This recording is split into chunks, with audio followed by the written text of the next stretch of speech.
Welcome to the Tom Matt Show. You are walking through the front door of the refirement zone. And now, your host, Tom Matt. Welcome, everybody. Welcome to this week's episode of Tom Matt Show. Thank you so much for joining us. Last week, Dr. Tony was back, Tony Avellino. Live to Give. Now, we're doing the performance living is kind of the topic with Dr. Avellino. And so we have 3 or 4 of those now, and we're going to continue to go that direction with Dr. Avellino. Tony is just a great friend, and he's just a wonderful resource for us, and we'll have him back soon. But check that one out, Live to Give. I have more input on a book that he recommended that I'm about 60 pages into right now, and we'll talk about that next time I have him in, and that will be cool. All right, today, Sky Bergman's back. Been a while since Sky has been with us. She's had a very, very interesting refired life. I love reading her stuff and seeing her film, and we've had some really good times together. And let me do a quick bio here for you guys. Professor Sky Bergman, Professor Emeritus, Photography and Video at Cal Poly, San Luis Obispo, beautiful spot, is in her 3rd act, which I say the refirement zone queen. Here we go. It's all part of it. If you don't have side action going on, when you're getting close, if you're getting in your late 40s, maybe early 50s, you want to just start to take these patterns that we've been sharing with you for years now and follow the steps that we're doing for you. Sky's artwork is in prestigious museums. It's beautiful. Her commercial work has appeared in renowned magazines like the Smithsonian. Wow, that's pretty sweet. Sky's passion is creating films and projects that inspire intergenerational connections, and that's how we met. I don't even remember how, it was so long ago now. Emphasizing the power of shared stories, which we will talk about in this episode for sure.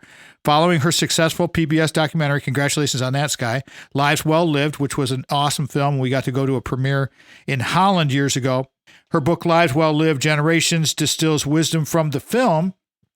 Add some more. There's a lot of people. There's 42 professionals. I hope I counted that correctly. 42 professionals in addition to the stars of the film. And so it kind of gives us the lead into the film. And so without much further ado, I want to bring back into our programming my friend Sky Bergman. Sky, welcome back. Oh, thank you for having me, Tom. It's always a pleasure to be on your show. Thank you. Thank you. I love promoting good people and good things, and you are just a wonderful person who's done some great things in your life. You look fantastic. Catch everybody up. We have a lot of new listeners. The podcast has grown tremendously. The radio show has grown tremendously. Please go ahead, catch everybody up and do how we do this, the This Is Your Life section of where we're going to go with this. Okay, go right ahead, please. Absolutely. Well, I will talk about how we first met and the Lives Well Lived film, how that came to be, because everything else has sprung from that. So I was looking at approaching 50, and I'm 58 now, and I think this was about 12 years ago, and I was in my mid-40s, and I think that half-century mark, especially for women, is really, it's monumental in many ways. And at that time, I just was not seeing anything out there in the media about positive aging. Everything that I saw had to do with the negative aspects of aging, all the creams that you could use to, in quotes, look more youthful. And, I wanted to have role models in my life that were aging positively. I wanted to have the wrinkles. It's okay with me. I want to embrace aging, not dread it. And in my own family, I had an amazing role model of my grandmother who is getting ready to turn 100, who did not start working out at the gym until she was 80. So she definitely proved to me that it's never too late to start something new, even if it's working out at the gym. And I thankfully went back to Florida for her 100th birthday and filmed her at the gym because I thought, oh my goodness, nobody's going to believe that at almost 100, she's still working out at the gym. And I asked her for a few words of wisdom. And she said things like, be kind, live life to the limits, have something that you look forward to doing every day. And I came back from that trip and I realized I want to find other people out there like my grandmother who are living life to the limits, who can be my role models. Because let's face it, the one thing we have in common is that each of us ages every day. So we should learn to embrace it rather than dreading it. And so I set on a quest where I spent 4 years interviewing 40 people who were 75 plus in age with a collective life experience of 3,000 years, and put together this film, Lives Well Lived, which is made its way to PBS. They just renewed my contract for another 4 years. It's on Amazon and iTunes, and go grandma, because she was the reason that I started this whole quest. So that kind of, sets the stage for the work that I'm doing. And as you mentioned, now I've done a book called Lives Well Lived Generations. And the thrust of the book really, it came about because I had so many people that were asking me, well, what did you learn from, interviewing all these people? And so the first half of the book really talks about my adventure in making the film, because I'd never made a film before. So I like to say, if I can do it, you can do it too. It's just about following your passion and that thread of curiosity. And the second half of the book, as you alluded to, I interviewed 42 people who are doing amazing work around the globe, connecting generations, whether it's through a symphony or housing or climate change, all really interesting ways that we can connect generations. Because my belief after working on the film in particular is that we live in such an age-segregated world, and the more that we can do to bring generations together, the better off our world will be. So well put. I mean, I walk this walk pretty much every day at the university. Now that I'm refired from the university and now I'm going back, but I'm still out there every day training. And the whole thing about having those connections, Sky, with my student friends has been just an amazing opportunity. And I'm so grateful to just everything in my life that's come out of that with the students and being a non-traditional student and all this. You get it because you were in higher ed longer than I was in higher ed. And so we never really leave higher ed. I mean, once you have that thing in your soul about continuing learning and, continuing to grow, even if it's getting another degree, whatever, lifelong learning is massively important for our longevity. I like what you were saying about the age segregation because it's honest and it's very true. And unfortunately, I believe that we put ourselves in a position where we don't feel as connected. And I can tell you from my own personal perspective, and you can back me up on this, I'm sure, that the younger people want us to help them. They want us to be involved with their lives. Don't be afraid to get out there and talk to these young people. Give me a takeaway on that one, Sky, because we got about a minute and a half to go before we go to first break. But what's your vibe on that? You've been a professor for 30 years. I mean, absolutely. I think that when we do these intergenerational projects, one of the things that comes up at the end of the projects when I'm talking to the students and the older adults, in both cases, they say that they realize they have far more in common than their differences. And really, the only difference is their age. And for younger people, I think that the stories of resilience of what older people have gone through really help the younger people get through some times and some troubling times in their lives. So it's so vitally important that we connect generations. For sure. I'll carry this through to break here, everybody. Let me reset this. Sky Bergman is back with us. Professor Sky Bergman, emeritus, professor of photography of video at Cal Poly, San Luis Obispo. Sky and I met many years ago when her film and her project was coming together, and there's people that she has noted in her book, the Lives Well Lived Generations book that we're speaking about today. There are people that I've interviewed on that list of professionals that she's had, and I want to talk specifically about that and other things like making the connections, like what COVID did to our students and our young people, what is going on and how we as growing older adults, as retirement zone dwellers, as I like to say all the time, we have to get away from the I'm getting old mentality, just like your grandma did 100 years in the gym, starting at 80. Double thumbs up on that one. I mean, it's so important to embrace this stuff. Be limitless, be kind, as your grandma said. It's never too late. And if you're going to, it's all about growing older, not getting older. It's a perception in your mind, and you have to pick up on these things. It's never, ever too late. We're going to probably say that. I'll probably say that several times throughout this episode today. Again, resetting. Sky Bergman's here, Connecting Generations, Live Well Lived Generations, the book. This is The Tom Matt Show. This segment of The Tom Matt Show is brought to you in part by The Source of Light and Power by band leader Archibald and broadcaster Mitch Anderson. Hear the sound that is endorsed by Odyssey headphones, linear tube audio, RME converters, and Peluso microphones at sourceoflightandpower.bandcamp.com. Welcome to the Tom Matt Show. Hey everybody, welcome back to the Tom Matt Show. Thank you so much for joining us. However you're picking up the radio program on the syndication or on the podcast or however you do it, I appreciate that so very much.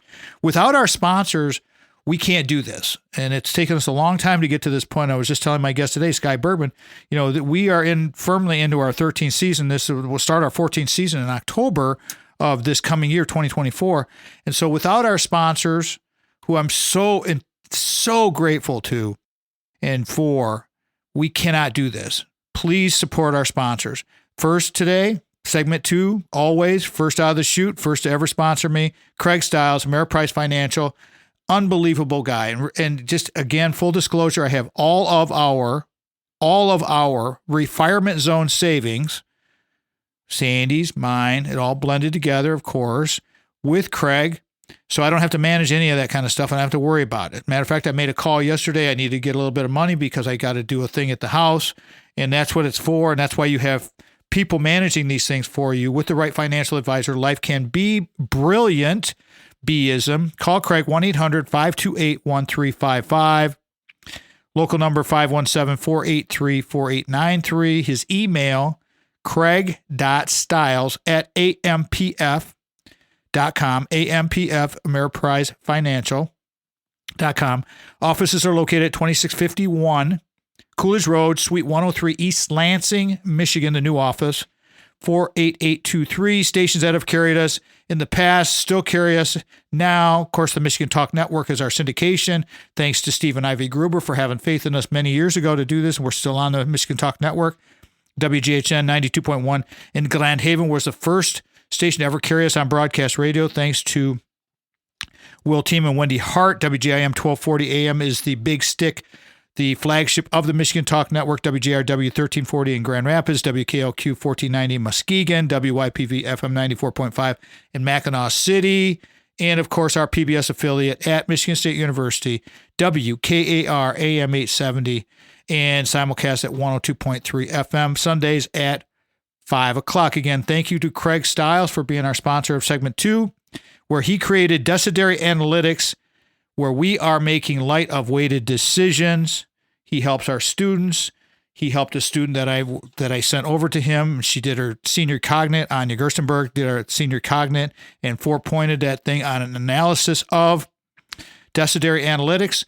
And so as a computer science student who just graduated, kind of cool. And Craig was really cool about all that. So, and remember, we do have 4 books on that thing called Amazon. So please check it out. Okay. Sky Bergman's here with us. Professor Emeritus of Photography and Video at Cal Poly. We've been friends a long, long time. And her work is amazing. Her stories are amazing. I'm not going to continue to chat up because you know how I'm a chatterbox when it comes to this kind of stuff. But when it comes to Sky, I want to hear from her what she has found. So first off, Sky, I'd like to ask you, okay, so you're in the retirement zone. You're in your third chapter of your life, which you're probably going to have several more going. I know, with the mindset of living to 100, what really pushed you, what possessed you to do the book? I mean, typically people do a book and then they do the film. You did it the other way. You did it the film, which is probably a heck of a lot more work than the book. But go ahead. Yeah, I'm visual. So as you mentioned before, I'm a professor of video and photography, professor emeritus. I'm still teaching part-time. They've pulled me in for a few more classes. You never leave higher ed. I never leave. Never. No, well, my mom likes to say that I found the perfect job, which is to be a professional student. And I totally believe that. But for the book, I think that the film was actually easier for me in some ways. I didn't know I was going to make a film when I started this project. It was such a personal project. And I always tell my students, the more personal the project, the more universal it becomes. And for me, that was certainly the case. It was such a personal exploration, really, of looking at aging. And it touched a nerve. It really resonated with a lot of people. And I think as the film was out there for a long time and then getting on PBS, and I was getting all these very heartfelt emails from people and conversations with people saying, you really should write a book. And I'm dyslexic. So for me, writing is really a challenge. And so I put it off as long as I could. But then I thought, no, I really need to do this. Sometimes what you resist persists. And I just sat down and started writing. I hired a really wonderful editor, Danielle Pailly, who checked all my dyslexic mistakes and made sure that we got it out there in a way that she corrected all those things. So I think one of the things that I have learned with making a film and doing a book is make sure you have a good team, because I'm only one person of many. It takes a village to do projects like this. And certainly in writing a book, being somebody who's dyslexic, that makes it a little more challenging. But I also, it just felt like the right thing to do at the right moment. And I think that especially that second half of the book, I'm so heavily involved in wanting to connect generations that it was really a continuation kind of what I had done with Lives Well Lived, because I took the time it was during the pandemic, a lot of the time that I was doing these interviews for the book, and I could do interviews with people via Zoom and ask them what their organizations were doing. And that was wonderful. I think that, for many people, the pandemic it was not a great time, but for me, I used it as a time where everything stood still and people actually had time to connect. And so I was able to connect with a lot of people that maybe I would not have been able to otherwise, who are just pioneers in their fields of what they're doing. And so, I took 2.5 years really to interview people, and then another year of writing the book and kind of getting it together and editing it, working with Danielle to edit it and make it into what it is today. And, the first half of the book that really talks about the life lessons that I learned from these people in the film, I would say that really the common elements were, the most important was having a sense of purpose.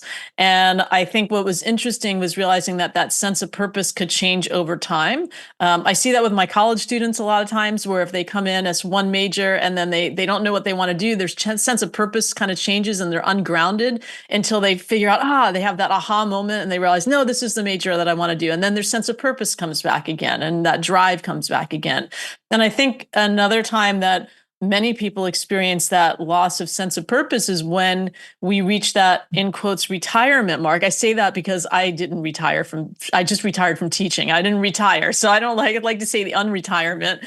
You refired. But I think we reach that mark, and many of us describe ourselves by saying this is by our profession. So I am a whatever, I'm a professor, I'm a filmmaker. And when you don't have that anymore, we lose our sense of grounding. And I think the people that did the best were people that had a sense of purpose, had a reason to get up every day, had something that they wanted to do every day, learn something new every day.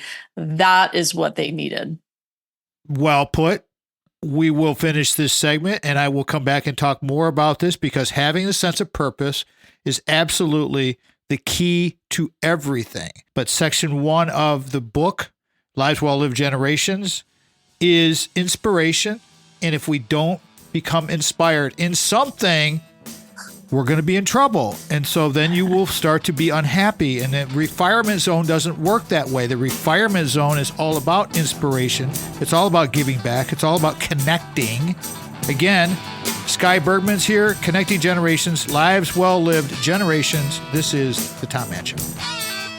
Thank you again to our Segment 2 sponsor, Craig Stiles of Ameriprise Financial. For more information on services provided by Craig, please visit ameripriseadvisors.com/craig.stiles or by calling 517-483-4893. You're tuned in to The Tom Mann Show. Welcome to the Tom Mann Show. Third segment of the Tom Mann Show is sponsored by Jamie, White Law. White Law PLLC, great sponsor, great people. They're just unbelievable. Where justice meets compassion. If you have not heard Jamie White's first appearance on the radio program, go check that out on our website, tommattshow.com, or go on Spotify or any of the big carriers. You'll find it there. But listen to that episode with Jamie. He talks about how because I asked him what drove him to become a lawyer.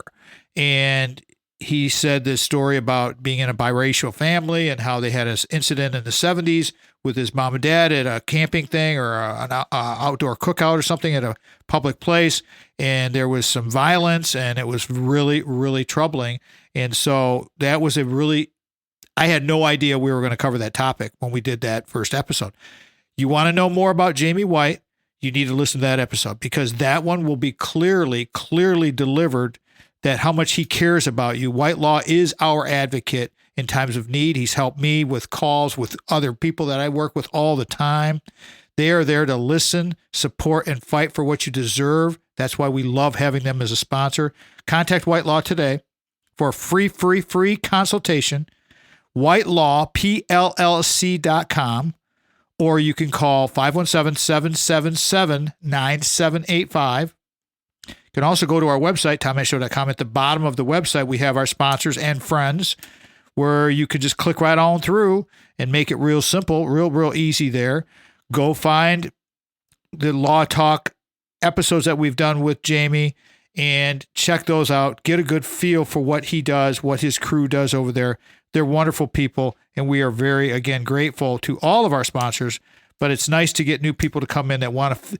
It has to fit everybody. When you get into this retirement zone stuff, and like we're talking with Sky Bergman, our guest today, connecting and doing all these things in your post-working life, however you want to frame it up in your head, retirement, whatever, you got to have the people around you. That's all there is to it. Positive aging is about embracing growing older, not getting old. All right, Sky Bergman's here.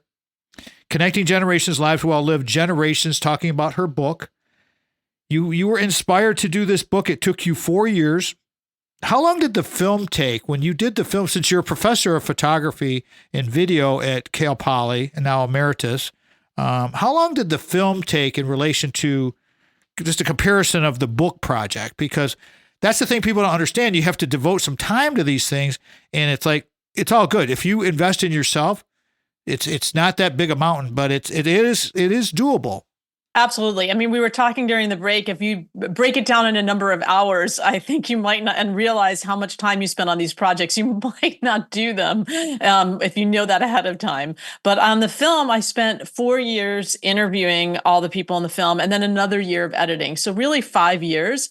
But as I like to tell other filmmakers, as much time, energy, and money as you put into making a film, it's twice that in terms of getting it out there in the world, because you don't want to just make a film and not have anyone see it. And I think the book is the same way.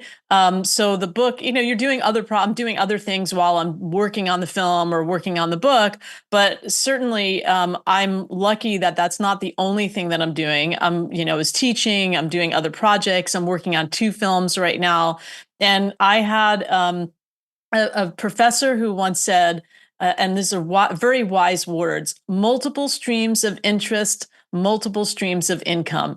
And I really take that to heart. So I'm always working on a number of projects at the same time. I don't put all my eggs in one basket. And I think that for me keeps me really engaged, because I like doing a lot of different things. And each one of the projects certainly enhances and informs the other projects. So I bring little bits of each thing into each other project while I'm working on them. But yeah, it takes a long time to do these things. It does. Okay, so you're a professor emeritus now, but if you wanted to inspire people for the creative side and say, I believe that there's one word that I will lay back for me or bring up for me, however I want to try to say that, for the creativity. For me, it was just, I'm a curious guy. And so I just want to learn more about, being a non-traditional student, going back to school later in life really enabled me and gave me a lot of confidence to do what we're doing now, Sky. Would you agree with me on that? Or would you have another term for something that can propel you, a one-word take for creativity, mine being curiosity? What would you say? Perhaps maybe that's yours. Do you have something else? Well, I have, interestingly enough, I have a quote that hangs above my desk that says, your decision should be based on your curiosity over fear. And I think for me, that's always been the way that I've done things. I tend to say why not instead of saying why. I look at obstacles as challenges, and I am not afraid to ask for help. I think a lot of us, when we work on projects, maybe we think it's a sign of weakness if we don't know how to do something. But I find that a sign of strength, because I bring in other people that maybe are doing what I want to be doing and doing it better. And so my whole project ends up stronger as a result. So I think building a network is equally as important. Building a network of people that you can work with, that you can count on, that also can be, your biggest critics and tell you honestly whether your project is working or not. And so that's been something that I've really worked on developing is a good network of people that I can count on. I don't know if you read the book. Ryan Holiday wrote a book called The Obstacle is the Way. And it says exactly what you just stated. I mean, the whole book is based on that you have to overcome obstacles in life. And so in the first part of the book, which is set up really cool because you have, it's like having two books in one, basically. You have the inspirational side in section 1, and then you have the section 2 with the connecting of the generations and the people. Let's talk about the section 1 first, because when you talk about, and you've already said finding your purpose was the number one thing, and that's absolutely positive for sure. But you ran down some other points: the support, the positivity and attitude, the resilience. All of these things went into the inspiration that you've learned and the inspiration to do this project. Let's pick through those and go through all of those, the first half of the book. And then when we later in the show, everybody, we'll talk about the people, because there's several people of the 42 pros of the anthology portion of the book, which I've done an anthology, and I know that's coordinating stuff like that is challenging. I mean, getting people, you could say COVID helped you.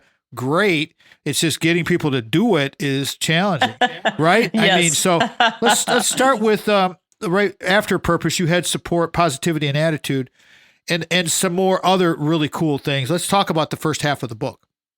Yeah. So, the tagline of the book is resilience, positivity, and purpose at every age, because I think those things are important no matter what age you are.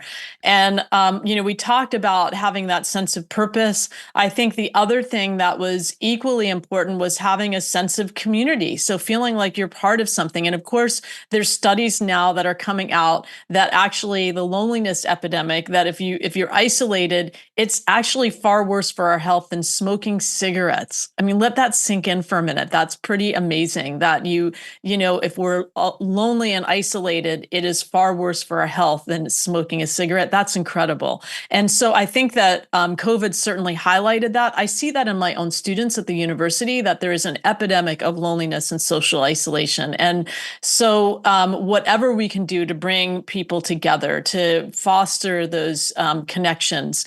And I think that even during the pandemic, there were people that had Zoom parties. And I think just knowing that you have other people out there that you can count on, and it doesn't have to be family, it can be friends, but, really, I was thinking about this the other day. Friendships take some work, and you have to put a little bit of effort into cultivating friendships, and they don't just come. So I think, actively engaging in developing your network of people that you can call your friends and your community, I think that's really important. I love that whole line of thinking right there, that friendships take work. This is something that I've learned, and Sandy and I have been going through since we've been refired now she's been refired for about 3 years. I've been about almost 2 now. My dynamic was different than Sandy's. We're working through a lot of things with this, but it's all good. Sky Bergman's our guest today, everybody. Connecting generations, live, well-lived generations, helping you grow older with grace. You're listening to The Tom Matt Show.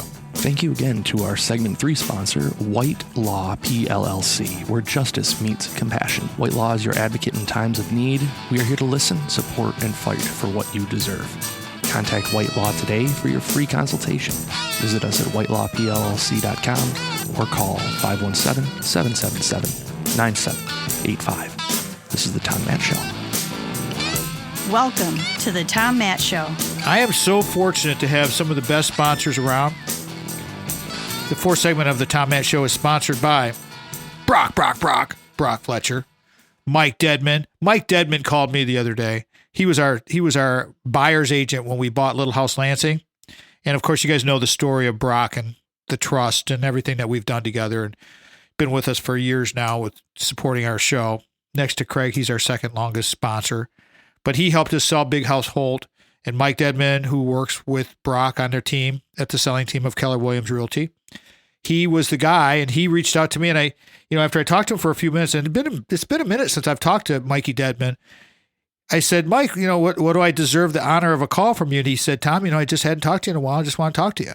And what Sky was just talking about, friendships take work. We'll get back into that in a second here, because it really does. It resonates, and it really makes a massive difference. And I appreciated him calling me. If you want to get a hold of some people you can trust as far as the real estate game, give Brock a call. I got 2 numbers coming at you here, you guys. Make this phone call. 517-853-6408 is the main number to the office. Or you can call Brock's cell phone. You can text him. You can leave him a voicemail. 517-303-3262. 517-303-3262. Or go online to kwsellingteam.com. He helped us sell our home without hassles. He's the man. He invests thousands of dollars in marketing way, way before he ever gets your listing. And if you have a young person, or if you're in a transition, if you're going into the retirement zone like Sky and I are doing, with all of these things, Sky Bergman, our guest today, she's in her 3rd phase of things. If you're getting into that phase as well, Brock is actively looking for people to train up. He works a lot with the students at Michigan State because he's a huge Spartan fan, but it's also open to anyone who would like to get some good training. And Brock is just a cool guy. He's just a great guy. He will help you answer the questions. We got about, 15, 20 reality or real estate episodes on the website. Go check them out. If you got a question on homes, and we talk about everything.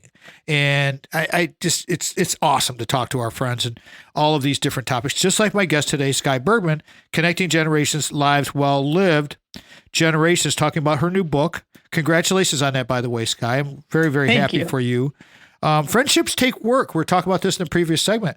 And going along the lines of the first part of the book, positivity, attitude, resilience. All of this stuff takes effort. And my thing as a trainer is all about, what do you got today? What kind of effort do you have today? Because some days may be better than other days, right? You've been down this road. You got almost 10 years creating these 2 projects between the book and the film. And look at the success that you've had, but it wasn't easy. It took effort. Let's talk about that. Friendships take work, effort, your positivity and attitude, resilience, other parts of the beginning of that first half of your book. Go right ahead, please. Well, I think the other part of that is the resilience and positivity, and I think that they go hand in hand. So, I'm reminded of one of the people in my film, Evie Justison, who talked about reading Viktor Frankl's Man's Search for Meaning, which, if you haven't read it, it's an amazing book. And he was a Holocaust survivor who couldn't tell based on people's physical strength whether they were going to make it through or not. It was really about their attitude. And I think what Evie has taken away from that book and distilled in me is that there are so many times in our lives when we can't control what's happening around us, but what we can control is the attitude with which we deal with those things and the way that we also reflect back on the things that have happened in our lives. That really changes how we move forward as well. And so resilience and positivity, I think they go very much hand in hand in that way. You can't look at your perceived issues, problems, whatever, or if they are for real, they could be a real thing. Just like you were talking about with your dyslexia. I did not know that. I can just imagine how hard it was. You could have easily said, I have dyslexia. I'm dyslexic. I'm not going to do a book. I don't want to attempt it. But you had the resilience and you had the positive attitude and you had the success of the film. So now you have this hand in hand kind of thing, hand in glove. So it's wonderful. More going back into the words of wisdom from the cast. Let's take a few of those because we talked about this in previous episodes a long time ago, but you had 40 people that you interviewed for the book. So the first half of the book is talking about, and the first half of the film itself is based around these 40 people. Talk about some of those words of wisdom that you learned, especially, well, you already talked about your grandma. Right. She's getting into the gym at 80 and going to 100. Good for her. Talk about some of those, because I know what you're going to say because I remember, but please share because there's some amazing stories. You got about 6 minutes here. Go ahead. For sure. I mean, one of the, I maybe because I'm in the thick of promoting the book and doing all this work is Jules Hawk had a phrase that he said, or a quote, luck has the aroma of perspiration. And I think, we look at all these people that are doing really well and very successfully, and they're so lucky. And there's a lot of hard work behind that. And I think of that often. But then I also think of one of my favorite people in the film was Dr. Lou Tadone, also known as Lucky Louie. He gave himself that moniker, Lucky Louie. And no matter what happened, he would find the positive side of things. I mean, it was just amazing. And he had a phrase that he would say to everyone that would listen, which is happiness is a state of mind. You can be happy with what you have or miserable with what you don't have. You decide. And I think that really speaks to the idea that your attitude is really the only thing that you can control. And he was certainly the epitome of that. I mean, it was just an amazing to watch him. And he would make mozzarellas for his daughter's deli every morning. And I'd go over there and hang out with him. And I remember going one time when he was 97 and I said, "Hey, Lou, how's it going this morning?" He said, "Well, it's not like when I was 95. He just had this attitude of, he knew that his body was not what it was when he was younger, but he just still kept going. And he was one of those people that got up at like 5 a.m. and went to the gym first before he started making mozzarellas for his daughter's deli. And if you've never made mozzarella, that is in and of itself a workout to make mozzarella. You're lifting the heavy mozzarella, and it's definitely a workout. So I had some amazing role models. It was just incredible. So interesting, and I like to tell people with the success of what we've done with radio and all of our things that it's still coming. We'll be 15 years into this thing, and people will say, "Wow, what a successful thing they have there." And it's like, yeah, 15 years later, I mean, thank you for that. I appreciate that. But again, right, there's effort that goes into all of this. Yeah. Set up the next, we got a couple minutes to go before we go to break here, and then we'll have the last segment. And I'd like you to kind of set up the section 2, connecting the generations, because you had such a great bullpen of knowledge people that I have several I want to go to, but give you a couple minutes to talk about that part of the book, because having an anthology to go along with the inspiration of that interesting, very, very unique way you did that book. Please talk about some of those people and set it up, and we'll come back and we'll finish that thread. Sure. Well, I mean, a number of the people are doing just incredible work, from Tony Brown, who works for Hearts of Los Angeles, and he developed an intergenerational symphony. He felt like music was such a strong way to connect generations, and I absolutely love that. The Eisner Foundation actually supports that, which is wonderful. A group called Co-Generate, which actually supports other people. I was a fellow of Co-Generate. That's how I met a lot of the people that are in the book. And they support people that are doing amazing work connecting generations. It really more in terms of bringing us together, because we're really kind of lone people out there working, and sometimes it seems like it's really difficult. So it's nice to have the camaraderie of other people who are in that same space. And I mean, just for people that were working with climate change, with voting rights. I mean, just a cadre of really amazing people. That's the cool thing about it. 42 people strong. I'll carry this through, Sky, because we're going to come up on break here. Well done on setting that segue up for me. Thank you for doing that. Sky Bergman's our guest today, everybody. We're calling this one Connecting Generations, Lives Well Lived Generations, patterned after the Lives Well Lived Generations book that Sky wrote to support her film. I'm still amazed at the dyslexic thing. It's like, wow, that had to be challenging. I mean, but that's the whole thing about taking on the challenges, having the goals. I have a new thing called my prime objective, where we break down a goal into even smaller parts. Guarantee you that my whole little program that I would share with you if I was ever coaching you, and I coach a lot of people, Sky would agree with all of it. I mean, all of it. And lastly, before we go to break here, I want to say that line you said about multiple streams of interest, multiple streams of income, boom, perfect. That's the way you need to think, everybody, because you got to have side action, have multiple side actions going on at the same time. And it doesn't have to be a revenue generation, but it certainly helps. Again, You listen to the Tom Matt Show. Sky Bergman is my guest today, Professor Sky Bergman, Connecting Generations, Lives Well Lived Generations, after her book. We will be right back. Thank you again to our segment 4 sponsor, Brock Fletcher, real estate agent at the selling team with Keller Williams Realty. For more information on services provided by Brock, please call his personal cell phone at 517-303-3262 or by emailing Brock at kwsellingteam.com. This is the Tom Matt Show.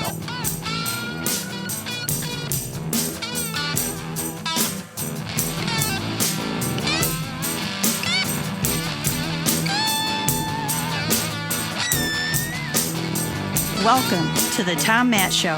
Love doing radio so much. So fun. Podcasting, radio, content creation. By talking to my guest, who's a premier content creator, Sky Bergman, Professor Sky Bergman. Connecting Generations, Lives Well Lived Generations, talking about her book. It's been a minute since Sky's been with us, but you know what? We've been friends for a long, long time. I 100% support her work and the people that she's associated with because we're all coming from the same place, everybody. We want you to have the best life that you can have. And by emulating some of these stories and reading these stories and watching a film, go to PBS and watch Lives Well Lived.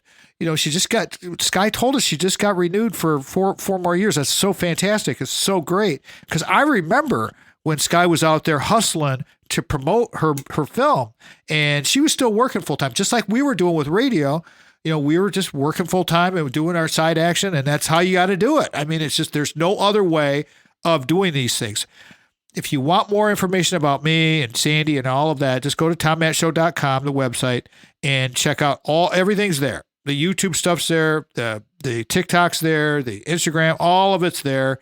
All the channels that we're on, all of the carriers that carry the podcast, whatever you prefer. Seems like a lot of people like Spotify. That's fine. We're on Spotify. It's really easy to navigate. Sky, how would you like people to connect with you and get a hold of you for speaking or consulting or teaching or whatever? Go right ahead, please. Yeah, the best way to reach me is actually to go to my main website, which is skybergmanproductions.com. And that's just SKYBERGMAN productions.com. And all of the projects that I'm working on are there. And my contact info is there as well. Perfect. Simple. That's the best way to do it, everybody. One-stop shopping. There you go. We don't need to have 18,000 varieties of peanut butter to choose from. I want to touch on the second half of the book quickly because we have other things that we're going to cover here with more good things that Sky has been doing. But there were several people of the 42 I recognize names, and I have actually interviewed at least one that I found for sure, Dr. Roger Landry. I'd like to talk about him. I want to talk about Chip Conley, and I'd like to talk about Marcy Albahor. Did I say her name correctly? Yes, you did. Okay. You did. So those three people, if you could just touch on those three for me and just kind of talk about why they were such a good suggestion, such a good addition to your anthology portion of your book. Go right ahead, please, Sky. Sure. Well, Chip Conley, I'll start with him. He runs the Modern Elder Academy, and which is just amazing. If you haven't checked it out, it's just an amazing place to check out. But he started kind of in this space because he was hired by Airbnb to work, and he was one of the oldest people there. And I think that, he really helped create and form an intergenerational workplace, and was really teaching the value of having different ages working together to really come up with interesting ways of making something happen. And what's interesting about Airbnb is that, and I might get these percentages a little bit off, but like, let's say 80% of the people are over 50 that use Airbnb, but only 20% of the people that were working at Airbnb were over 50. And so there's a disconnect in terms of how those companies were working. And he was really starting that. That was really the primary reason that I interviewed him for the book. But then, of course, Modern Elder Academy is just amazing. And if you haven't, like I said, it's worth checking out. Marcy Albahor is part of what used to be called Encore.org, and now it's Cogenerate. And as I mentioned before, they are all about really helping other organizations that are doing just interesting work, connecting generations, bringing those people together. They do a lot of webinars. They do a lot of fostering and helping and mentoring to make more intergenerational connections happen. And they actually have an intergenerational kind of CEO, the shared CEO between Eunice Lin and Mark Friedman, who Mark was the original founder of that company. And so they have a very interesting model. And Dr. Roger Landry wrote the book. I met him because he wrote the book Live Long, Die Short, which I love that title. And I love the premise of it, which is all about really living life to the limits. And then hopefully you die quickly and know that you're not lingering, that you're really fully engaged in life until the end of life. And he also has an organization called My Masterpiece Living. And they were going into assisted living facilities and really helping to foster intergenerational connections and bringing young people into those facilities. And so I think that, really some interesting work being done in that space. And that's just a few of the people that were interviewed. There's so many more. So many good stories and so many different takes on how we can do these things. You will find something that you will like. And so, and it makes the film, it's a nice compliment to the film because the film is very inspiring. But then when you can get with these organizations or these people and you can follow how they're refiring, because guarantee you they all are, because anybody like a Roger Landry, guarantee, I got to get a hold of him, by the way, and talk to him. It's been a while since I've talked to him as well. COVID did a lot of crazy things. And so you have another project, Primetime Band film coming, and I would love to hear more about that. So what is that all about? Yeah, well, so the Primetime Band came about, I like to follow these threads that come along. And the Primetime Band came about because I was introduced to somebody who happened to be the conductor of the Primetime Band. It's a group down in Santa Barbara, California, made up of about 75 people that are primarily in their 60s, 70s, 80s, and 90s, although they take people as young as 40, most of who used to play instruments earlier in life and then put their instruments away when they were doing their, in quotes, day job, and now have come back to music later in life. And I am a band geek. I used to, disclosure here, I used to play flute, clarinet, and bassoon in high school and junior high school. And so I love this idea of people coming back to music. And when we talk about, the pillars really of what I learned from Lives Well Lived, which is resilience, community, and sense of purpose, all of those things show up in the band because you have the resilience of people that there's one woman who can't hold a flute up horizontally. So she got a headstock that is kind of down like this and she can hold it vertically now. So she can still play. Or another person who's got Parkinson's who's playing the trombone and still shows up every Tuesday and maybe plays every other note, but it's still part of it. And it's just amazing that resilience that people have to be part of this band. And then I think that community that's formed by people gathering every Tuesday, they come together, when you play music and you're playing in a group, you're coming together for something bigger than yourself. And so that wonderfulness about forming that community. And if somebody is out sick, they're sending them cards and, you feel like you're part of something. I think that's so important. And then the last part of the sense of purpose, they perform throughout the county, but also many of them are part of a group called the Music Van, which is actually a van filled with instruments that they take into third grade classrooms and introduce young people to instruments, many of whom have never touched an instrument in their lives. And to see these 8-year-olds picking up a French horn or a violin or a tuba and playing for the first time, just the charge that they get, the smiles, it's so wonderful. And that's that intergenerational connection and that paying it forward that I love. So I'm super excited about that film. What's the anticipated release? When do you think this will be done? Yeah, well, I'm hoping that it's going to premiere at the Santa Barbara International Film Festival in February of 2025, and then hopefully it'll be on PBS sometime in the next year after that. We'll see how that goes, but that's my hope for it. Nice to have connections with one film with PBS, that's for sure. I have a quote that I found in your book that I want to ask you about, and then I'll get your takeaway, and we'll wrap this thing. This journey changed me. Talk about that. Yes. Well, I think that, one of the things that I love to say is that in doing the film, I feel like my grandmother left me the greatest legacy which is 40 new grandparents. And you can't help but be touched and forever changed by listening to the words of wisdom from all these people incredible people that I was able to interview. And I think the second half of the book, hearing all these amazing stories, because all the people that I interviewed that are doing this incredible work connecting generations, I asked them what got them into this. And inevitably it was something that connected them to wanting to do this intergenerational work. And hearing those stories was so poignant for me. And then hearing what all these organizations do and how that has affected what the outcome is for different generations. My life is forever changed as a result of that. And I think the key takeaway for me has been really to be open to friendships of every age, to live more fully in the moment, and to be kind to everyone that I meet. And those are the things that I've really taken away from working on the film and on the book. Give us the website another time. We'll and phone numbers, whatever you want to do, whatever's easiest for you, and then I'll close this bad boy. Yeah, you bet. So the website that's the easiest so you can see all the work that I'm doing is skybergmanproductions.com, and that's SKYBERGMAN productions.com. You'll find my book, How to Get to It, on Amazon. You'll find the film, which is available on PBS, Amazon, iTunes, Canopy. You'll find my primetime band film. You'll find another film that I'm working on called Mochisuki, and the last film that I did a number of years ago called Forever Voters. All of them are on that website. Talk about refiring. This lady on the cusp of 60, she is looking good, doing a lot, and staying very busy. And remember what Sky said during this episode, everybody. Loneliness is, and I wrote in, death. Loneliness is something that we cannot allow to happen. So it takes effort. Friendships take work, as Sky said. If our show fits your business or group's mission, we want to be of service to you, as I say every week.